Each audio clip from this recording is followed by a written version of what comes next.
Selamat pagi, sobat rekan-rekan dimanapun berada. Mudah-mudahan sehat-sehat ya sobat rekan-rekan.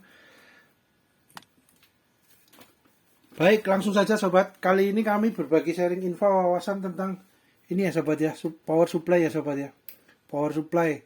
Kebetulan kami adanya ini sobat dari produk web ya, WEP 1502D plus DC power supply ya sobat ya. Jadi kebetulan kami adanya ini, kami gunakan biasanya untuk alat bantu servis kerja, servis handphone gitu ya sobat. Biasanya handphone menggunakan ini sobat. Jadi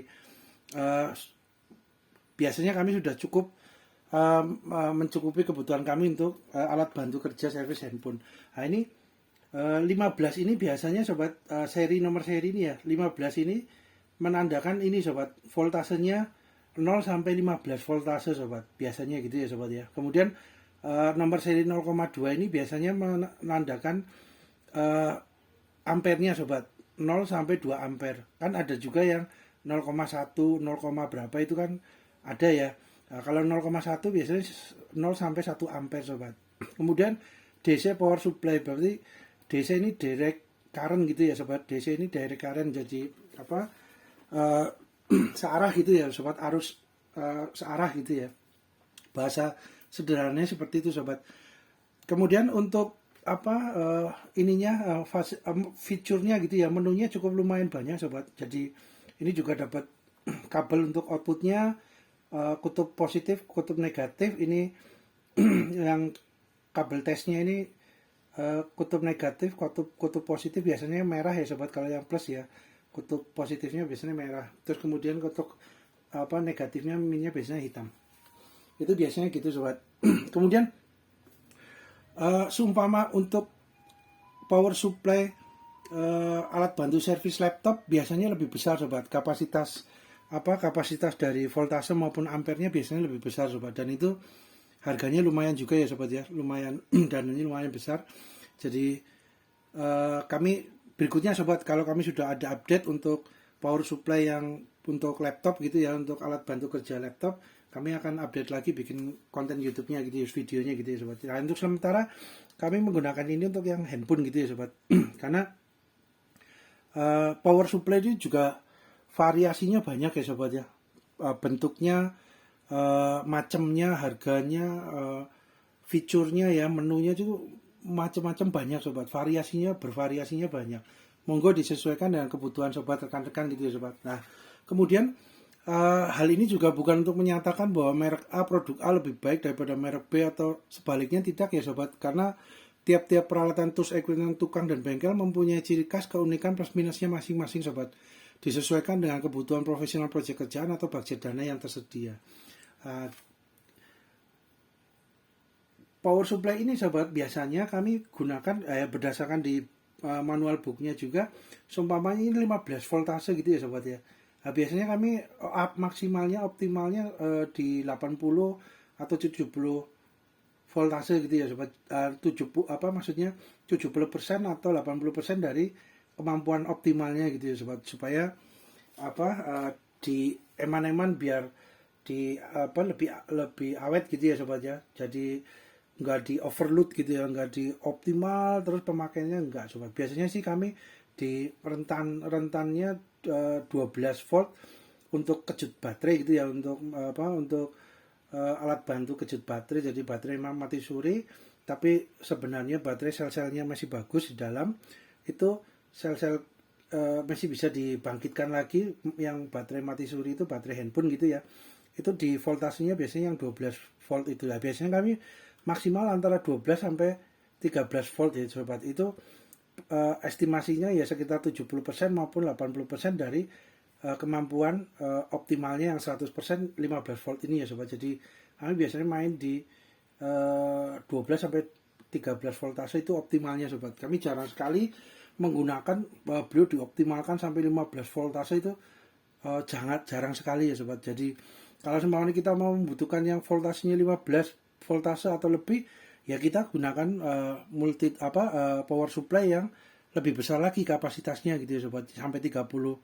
Ada yang untuk laptop kami juga sedang sedang update gitu ya, sedang melihat gitu ya. Ada yang sampai ya variasinya banyak sobat, variasinya banyak. Biasanya kami ada yang sampai 30 voltase, ampernya ada sampai 5 ampere gitu ya. Ada juga yang lebih dari itu, monggo juga sobat, sesuaikan kebutuhan saja untuk alat bantu servisnya gitu ya sobat. Nah ini kebetulan kami adanya ini sobat. Kemudian power supply itu sebenarnya juga kalau kita semua ketik di mesin pencari Mbah Google gitu ya sobat ya, itu power supply juga akan keluarnya ya seperti ini juga sobat. Nah power supply yang biasanya sehari-hari kita gunakan di komputer CPU gitu ya sobat ya. Komputer CPU itu ini juga namanya power supply sobat. Cuman power supply itu yang ini untuk mensupport kebutuhan dari listrik komputer CPU-nya gitu ya sobat ya. Jadi kalau ini power supply untuk ini bahasa sederhananya ya sobat ya, untuk memenuhi kebutuhan listrik sementara gitu ya sobat, untuk mengetes gitu ya istilahnya, untuk alat alat bantu listrik mengetes sementara untuk peralatan handphone, untuk servis handphone gitu ya. Jadi tanpa baterainya disupport oleh power supply ini. Nah, sedangkan yang ini kan beliau tidak punya jarum indikator yang untuk voltase maupun ampere. Beliau juga tidak punya fasilitas untuk yang kabel-kabel yang untuk mengetes, dan di dalamnya pasti ya kemungkinan komponen-komponennya juga akan berbeda ya sobat ya, dengan yang lebih untuk pengetesan gitu ya, untuk alat bantu servis seperti ini, dengan yang digunakan untuk mensuplai kebutuhan listrik, konsumsi listrik dari peralatan komputer gitu ya. Contohnya yang seperti ini kan komputer sobat. Nah itu jadi variasinya banyak sobat, fungsi kegunaannya juga power supply itu banyak ya sobat ya. Jadi untuk harganya juga variasinya, kegunaan fungsinya juga banyak sobat. Nah ini untuk power supply yang seperti ini kan power supply yang digunakan untuk komputer. Nah kenapa kabelnya banyak sobat? Nah ini kadang-kadang kita kan juga kabel kan biasanya cuma hanya kutub positif dan negatif gitu ya, merah dan hitam biasanya gitu ya sobat ya untuk kabelnya listrik. Lah kenapa ini banyak sobat? Jadi power supply ini mensuplai di dalam perangkat komputer kan, CPU itu kan kompleks ya sobat ya. Complicatednya cukup kompleks ya, karena beliau ada CD-ROM, ada hard disk, ada VGA, ada motherboard, ada ini motherboard itu untuk keseluruhannya ya sobat. Jadi ada prosesor, ada memori RAM ya, itu contoh semuanya hard disk dengan CD-ROM gitu ya sobat, yang biasa untuk baca melalui CD-ROM itu konsumsi antara hard disk dan CD-ROM voltasenya itu berbeda sobat. Voltasenya contohnya seperti ini ya sobat. Ini kebetulan ini kami adanya ini ya sobat, kebetulan ya. Jadi ini sobat, AC input, DC output. Outputnya DC, inputnya dari AC alternating current gitu ya sobat. Biasanya dari PLN itu arusnya adalah arus AC yang bolak-balik gitu ya sobat ya.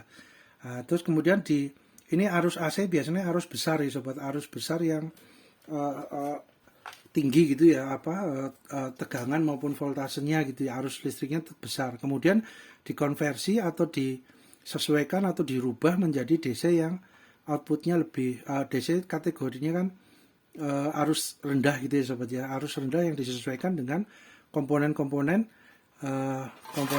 elektronik yang di dalam ini sobat, komponen-komponen elektronik yang di dalam sini. Karena komponen elektronik yang di dalam sini seumpama mendapatkan arus yang besar lah, takutnya putus, rusak, meleleh gitu ya sobat, nggak kuat karena dengan arus besar lah. Kemudian oleh karena itu dijadikan DC gitu ya, direct current gitu ya sobat, arus searah gitu ya. Ya bahasa sederhananya simpelnya begitu ya sobat lah. Kemudian di dalam komputer itu kan complicated ya sobat, banyak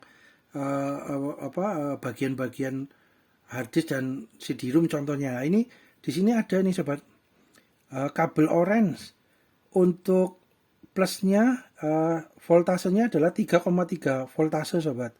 Terus untuk ampernya adalah berapa ini? Tidak terlihat sobat. Maaf sobat.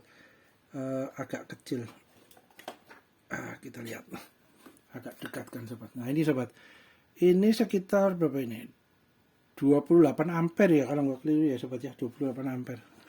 Tulisannya semakin kecil ya sobat sekarang ya, karena printernya lebih kecil ya, bisa ngeprint tulisannya kecil. 28 ampere ya sobat. Kemudian itu ini ada yang red. Nah ini ya sobat ya. Jadi ini sobat. Nah ini ada yang red, ada yang yellow, ada yang white. Nah, mudah-mudahan terlihat ya sobat, ini dibantu dengan kaca pembesar loop ya. Ada yang blue, ada yang purple, ada yang grey. Nah ini masing-masing punya voltasenya beda ya sobat. Orange itu 3,3 volt, sedangkan red merah itu 5 volt, yellow 12 volt, untuk white 5 volt, untuk blue 12 volt, purple 5 volt SB, grey PIP or ground ya. Grey ini ground berarti ya, P atau G ground mungkin ya sobat. Kemungkinan adalah ground.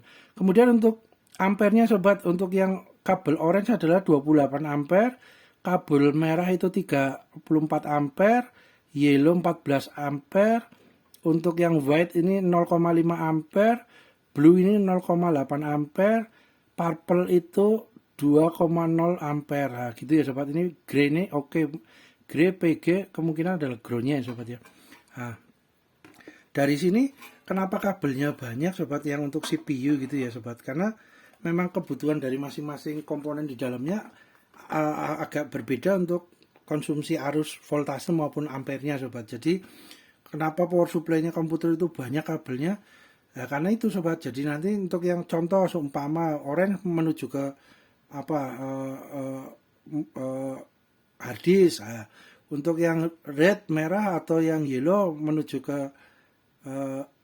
CD-ROM. Nah, itu white atau blue menuju komponen yang lain. Jadi kabel ini banyak sobat. Dan kemudian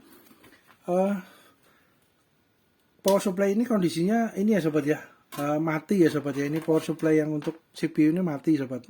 Kondisinya di tes itu mati. Nah, ketika power supply ini ada yang menuju kipas juga ada ya sobat ya.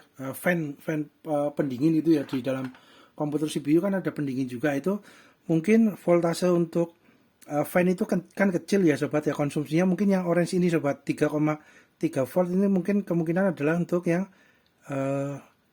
kipas gitu ya. Kita lihat sobat, kabel yang orange ini berarti positif ya sobat ya, untuk voltase 3,3.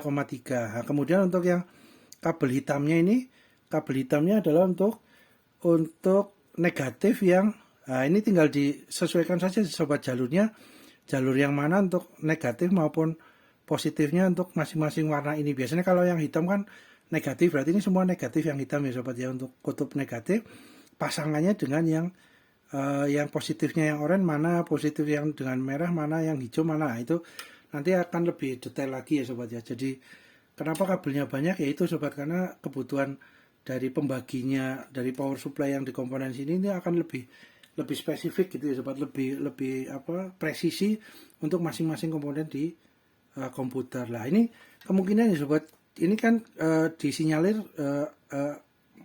posisi power supply CPU ini mati gitu ya sobat ya. Namun dilihat dari sekring nih ya sobat, awal mulai ini sekring sobat, sekringnya model sekring tanam. Nah ini sekringnya nggak putus sobat. Nah, kalau sekringnya nggak putus, kemungkinan kan komponen di dalam sini kan terselamatkan gitu ya sobat, aman gitu ya, nggak konslet, nggak terbakar dengan arus besar atau nggak rusak. Harapannya begitu ya sobat, dengan sekringnya ini masih posisi nyambung, nggak putus gitu ya sobat. Ini kami juga udah tes dengan multitester ini ya sobat. Ini antara sekring sini dan sini masih nyambung sobat, jadi kawat tengahnya tidak putus gitu ya sobat. Nah, kemungkinan untuk komponen-komponen di dalam power supply komputer ini yang banyak ini ya sobat, yang kompleksitasnya banyak, itu kemungkinan masih oke gitu ya sobat. Atau mungkin bisa juga dicek satu-satu ya sobat, per bagian-bagian ada kumparan, ini kumparannya buat lilitannya apakah masih nyambung arusnya dengan multitester gitu ya sobat, atau dengan dengan multitester kawatnya ada yang putus di jalan apa enggak. Ini kumparan ini juga sama ya sobat, itu dites juga. Terus kemudian untuk yang lainnya kapasitor, transistor, resistor, segala komponennya di sini. Kalau indikator awalnya sih dengan sekringnya masih oke, ya harapannya mudah-mudahan tidak ada yang rusak terbakar gitu ya sobat ya, tidak ada yang putus di jalan untuk rangkaian ini ya. Kita lihat ke kabelnya sobat. Nah, kabelnya ini sobat. Nah, ini sobat contoh nih.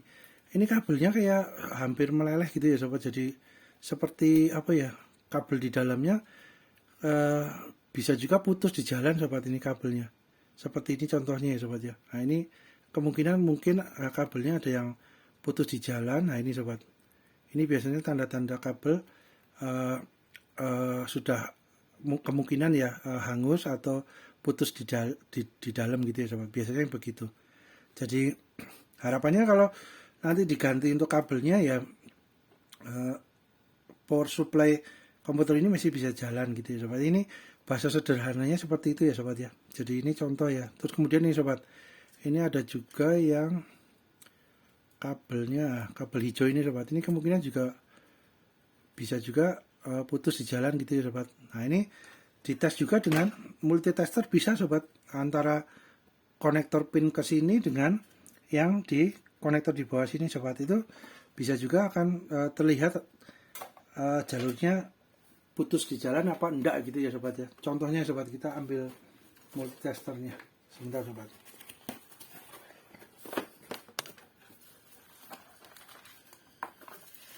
Nah, ini kami bahas power supply-nya CPU juga nggak apa-apa ya sobat ya, untuk tambah-tambah informasi wawasan ya sobat, karena keterkaitannya power supply itu memang variasinya banyak, variasinya, jenisnya, kegunaan, fungsinya itu banyak sobat. Jadi contoh ini ya sobat ya, kita ke posisi yang buzzer untuk melihat umpamanya kabelnya itu ya sobat. Mudah-mudahan sih power supply ini masih oke, cuma kabelnya aja ya yang kemungkinan ada yang putus di jalan gitu ya sobat. Mungkin melemah terus kemudian putus di jalan. Nah, bisa juga seperti itu sobat. Kita coba untuk pin yang langsung merah ini ya sobat ya. Yang merah ini kita coba, kemungkinan ini putus di jalan sobat. Nah, ini sobat. Kita lihat. Ini tinggal masuk sini, oke. Kemudian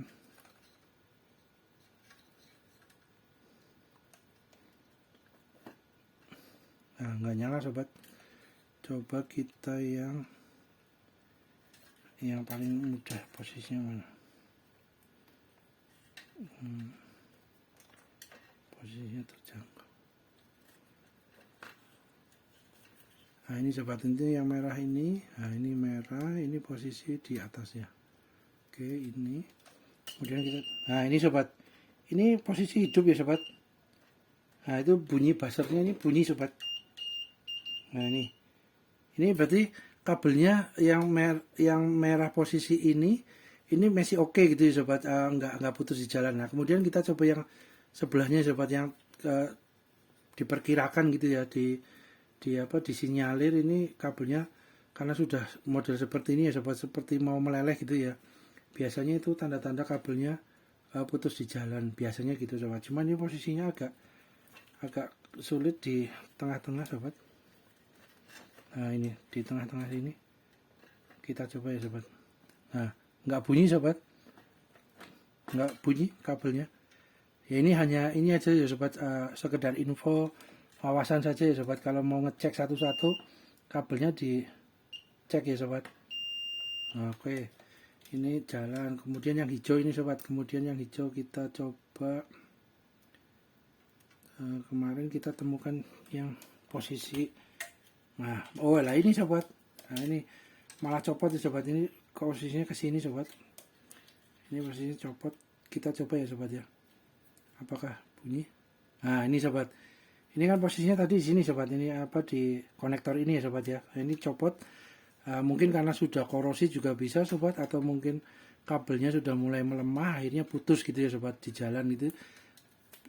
Ini bisa, nah ini hijau ya sobat, nah ini posisinya terlihat seperti hampir meleleh gitu ya sobat, penutupnya, covernya gitu ya. Ini biasanya kabelnya sudah putus di jalan atau sudah tidak connect menyalurkan listriknya gitu ya sobat. Nah, ini contohnya ya sobat.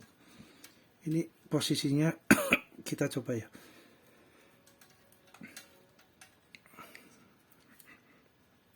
Bentar sobat, agak ini. Nah ini sobat, nggak hidup ya sobat, ini posisi kabel yang ini ya sini kita coba.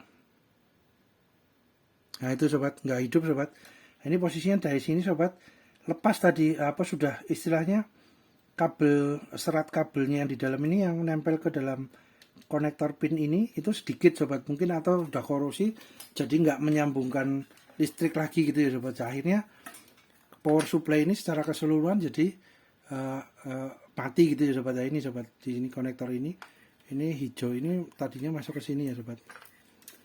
Nah ke sini sobat. Nah itu.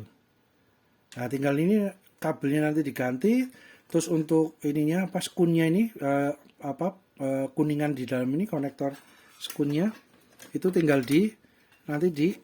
diambil atau masih bisa digunakan atau diganti yang baru gitu ya sobat. Nanti kabelnya jalan biasanya ya ini satu-satu ya sobat, karena kabelnya banyak ya harus telaten, sabar gitu ya sobat meruntutnya gitu ya. Karena kalaupun daripada repot untuk beli power supply yang baru dengan harga yang terjangkau ya monggo saja sobat, nggak masalah juga ya, boleh monggo saja. Ini kan hanya simulasi gitu ya sobat. Jadi kemungkinan dengan melihat ininya sikringnya masih oke gitu ya, nggak putus, kemungkinan komponen-komponen di dalamnya ini yang banyak kompleks ini masih oke gitu ya. Cuman kemungkinan kabelnya karena sudah usia pemakaian, jam pemakaiannya juga lama, mungkin terus kabelnya ada yang putus di jalan gitu sobat. Jadi ini salah satu contoh sobat. Kemungkinan ini power supply komputer ini masih bisa digunakan sobat, tinggal runtut lagi kabelnya atau yang putus diganti dengan baru, atau mungkin kita akan teliti kaji lebih dalam komponen-komponennya mana yang bagian-bagian yang kemungkinan rusak gitu ya sobat ya. Kalau dilihat dari fisiknya ya secara sepintas gitu ya sobat ya, dari ini tidak ada komponen yang terbakar, tidak ada komponen yang hangus gitu ya sobat ya. Kemungkinan masih oke. Ya ini sobat. Jadi power supply itu ada yang memang power supply untuk langsung direct mensuplai kebutuhan dari sebuah barang elektronik gitu sobat. Contohnya seperti komputer seperti ini. Ini juga power supply namanya sobat. Nah, ini power supply. Nah, kalau yang seperti ini adalah power supply yang untuk alat bantu kerja servis handphone gitu ya, untuk peralatan elektronik yang spesifiknya biasanya untuk handphone gitu ya sobat ya. Jadi ini juga power supply, ini juga power supply sobat. Nah, ini power supply, ini power supply. Ini juga sama sobat. Power supply yang seperti untuk teknisi handphone ini juga sama, merubah dari arus istilahnya mengkonversi ya sobat, merubah dari arus AC menjadi arus DC sobat. Keluarnya outputnya DC. AC ini biasanya dari PLN. Kenapa PLN menggunakan AC? Ya itu ada pertimbangan lebih dalam lagi ya sobat. Kajian-kajiannya ada, salah satunya arus bolak-balik ini AC bisa untuk arus menyalurkan arusnya jauh gitu ya sobat. Maksudnya karena beliau arus tinggi, arus besar, bisa jauh menjangkau banyak pelanggan gitu ya sobat. Kemudian dikonversikan menjadi DC. DC itu untuk biasanya peralatan-peralatan elektronik, barang-barang elektronik yang ada di rumah keseharian itu biasanya konsumsinya adalah DC sobat. DC ini arus searah yang arus rendah gitu ya sobat. Jadi dikonversikan dari arus tinggi dengan komponen-komponen di dalamnya ini dikonversikan, dirubah menjadi arus DC yang lebih rendah untuk konsumsi peralatan elektronik yang ada. Biasanya begitu sobat. Bahasa sederhananya, mudahnya begitu ya sobat. Nah, ini contoh ya sobat. Jadi ini kemungkinan yang ini juga sobat, nanti kita coba ya sobat. Kemungkinan untuk kipasnya juga masih oke juga sobat. Jadi ini komponen-komponen ini, saklarnya ini masih oke juga kan. Kalau dilihat dari sepintas fisiknya gitu sobat, tidak ada yang yang meleleh, tidak ada, ini masih kemungkinan masih oke sobat, cuman kabelnya mungkin ada yang trouble di kabelnya, putus di jalan. Contohnya ini sobat, tadi kita coba ya, malah yang merah tadi ini yang terlihat ini juga kemungkinan masih nyambung juga sobat. Yang ini masih nyambung, tapi kita harus lebih dalam lagi karena posisinya agak berdempetan gitu ya, berhimpitan dengan kabel yang lain, jadi akan lebih telaten, sabar lagi satu-satu dicek gitu ya sobat. Ya gitu sobat, bahasa sederhananya gitu sobat. Kemudian berhubung durasi sobat, kita lanjut di part 2 ya sobat ya. Mudah-mudahan bermanfaat. Terima kasih.